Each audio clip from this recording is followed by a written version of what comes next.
Hello everyone, welcome to my channel. Friends, आज हम लोग बेसिक इलेक्ट्रिकल इंजीनियरिंग का पार्ट नंबर 12 डिस्कस करेंगे। Question number 52। A 10 ohm resistor is connected in parallel with a 15 ohm resistor and the combination in series with a 12 ohm resistor. The equivalent resistance of the circuit is। तो friends, question में आपसे equivalent resistance find out करने के लिए बोला गया है। ठीक है, तो फ्रेंड्स इसका डायग्राम बना लेते हैं पहले। देखिए फ्रेंड्स, यहाँ पर क्या हो जाएगा, ये हो जाएगा R1। ये दो रेजिस्टेंस पैरेलल में कनेक्टेड है। ठीक है, और इनका जो कॉम्बिनेशन है वो किसके साथ है, सीरीज में कनेक्टेड है। ये देखिए, मैंने क्या किया, इसका डायग्राम बना दिया। इसको नाम आप R1 दे दीजिए, इसको नाम आप R2 दे दीजिए, और इसको नाम आप दे दीजिए R3।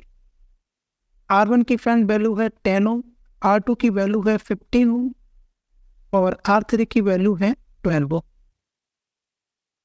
ठीक है, तो फ्रेंड्स इसको जो है कैसे लिख सकते हैं, R1 पैरेलल किसके हैं, R2, और इसका कॉम्बिनेशन सीरीज में किसके है, R3 के साथ। ठीक है, ये और इसको कैसे लिख सकते हैं, R1 multiply by R2 upon में क्या आ जाएगा, R1 प्लस R2, और इसका कॉम्बिनेशन सीरीज में ये R3। ठीक है, R1 की वैल्यू कितनी है फ्रेंड्स, 10 है। R2 की वैल्यू कितनी है, 15 है। आप नीचे दोनों को ऐड कर दीजिए, 10 प्लस 15।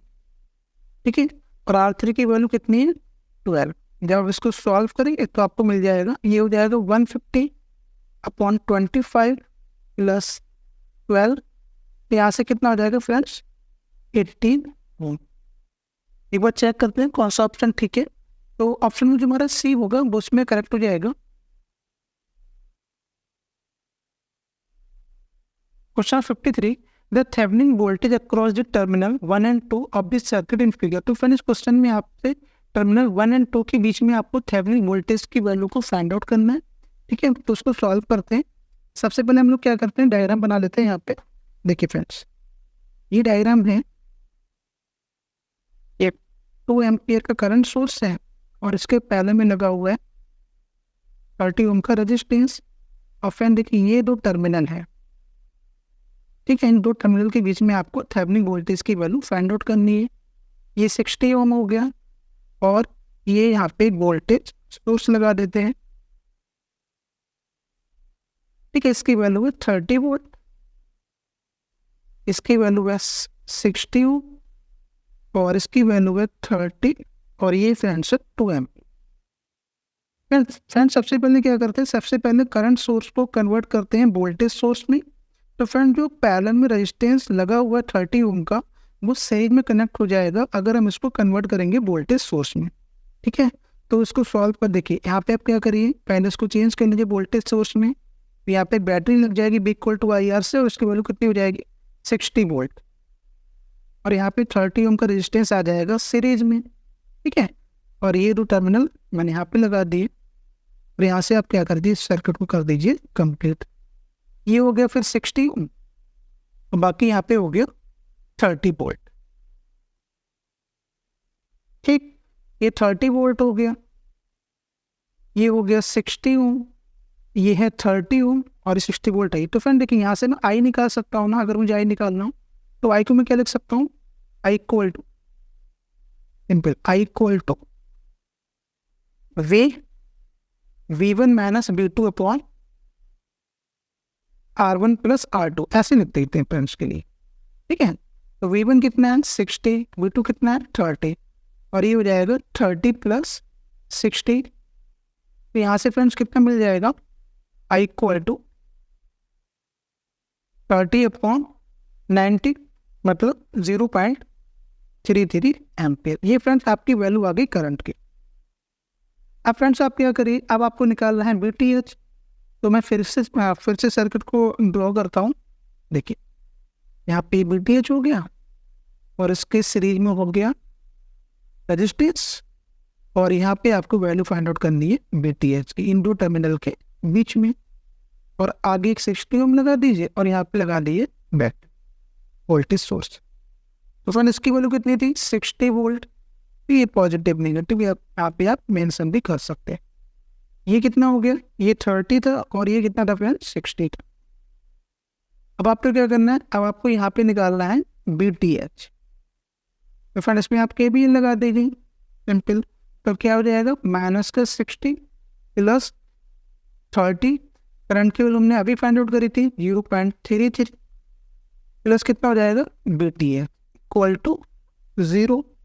ये कितना हो जाएगा माइनस का 60 plus 9.9 plus BTH equal to 0। तो यहाँ से BTH कितना आ जाएगा, यहाँ से BTH आ जाएगा 50.1 वोल्ट। एक बार चेक करते हैं कौन सा ऑप्शन ठीक है। तो ऑप्शन में जो हमारा डी होगा उस पर करेक्ट हो जाएगा। एंड आई होप ये वाला क्वेश्चन आपको समझ में आया होगा। Question number 54, a 100 turn coil has an inductance of 6 millihenry. If the number of turns is increased to 200, all other quantity remaining the same, the inductance will be। तो friends आपसे inductance की value पूछी गई है, तो friend इसको भी solve करते हैं। देखिए आपको मैं फार्मूला बताता हूँ आपको कैसे लिखना है। इसमें फ्रेंड्स आपको क्या गिवन है, नंबर ऑफ टर्न्स गिवन है, तो इसको N1 की वैल्यू है 100, N2 की वैल्यू गिवन है friends 200 number of turns. L1 आपको गिवन है इंडक्टेंस 6 मिली हेनरी और L2 आपको निकालना है। तो देखिए फ्रेंड्स आप लिखेंगे L बराबर μ0 μr N square A upon L। ये वाला फार्मूला आपको यूज करना है। यहाँ से क्या लिख सकते हैं डायरेक्टली, जो इंडक्टेंस है directly proportional to number of turns के स्क्वायर के। तो आप कैसे लिख सकते हैं यहाँ पे L1 upon L2 equal to N1 upon N2 का होल स्क्वायर। ठीक है, तो L1 की वैल्यू कितनी है 6, L2 आपको फाइंड आउट करना है। N1 की कितनी वैल्यू है 100, N2 की वैल्यू कितनी है 200 का स्क्वायर कर दीजिए। ये आपको कितना मिल जाएगा 1/4। तो यहाँ से L2 कितना हो जाएगा, L2 फ्रेंड्स हो जाएगा 24 मिली हेनरी। ये बात चेक करते हैं कौन सा ऑप्शन हमारा ठीक है। तो ऑप्शन में जो हमारा ए होगा वो उसमें करेक्ट हो जाएगा।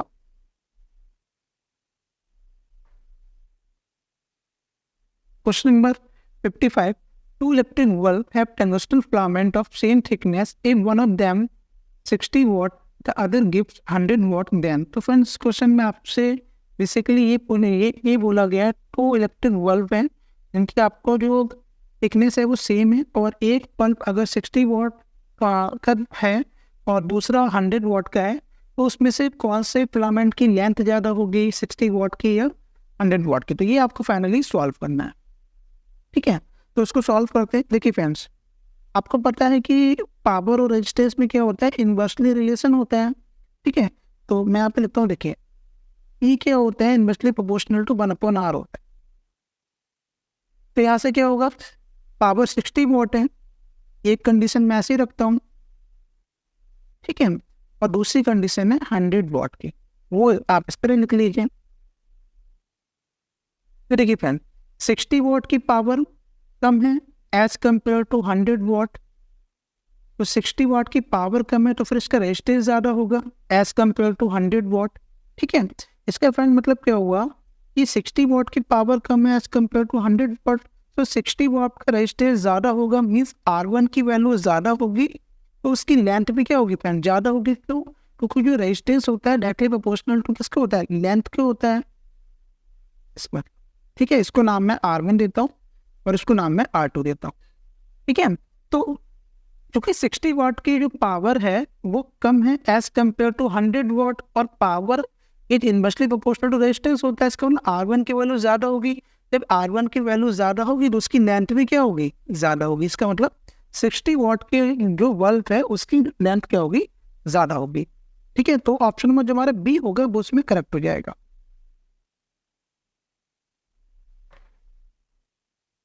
Question number 56.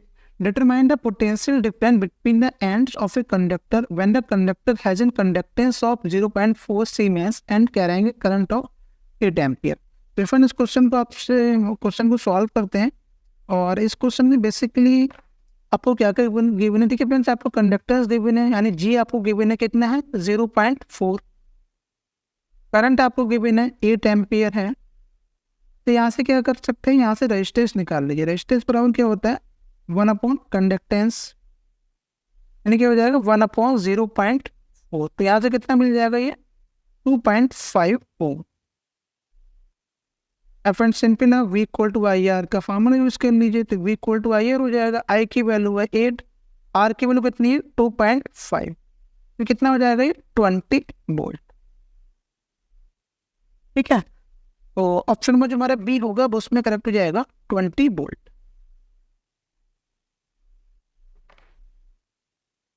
Question number 57, Thevenin model the resistance RTH is defined है। तो फ्रेंड इसमें आपसे पूछा जा रहा है कि जो हम जो थेवेनिन सर्किट होता है उसमें अगर आपको आरटीएच की वैल्यू फाइंड आउट करनी है, तो फ्रेंड उसमें जो भी वोल्टेज सोर्स होता है वो शॉर्ट सर्किट हो जाता है और जो करंट सोर्स होते हैं वो ओपन सर्किट हो जाते हैं। यानी ऑप्शन में जो हमारा सी होगा वो उसमें करेक्ट हो जाएगा।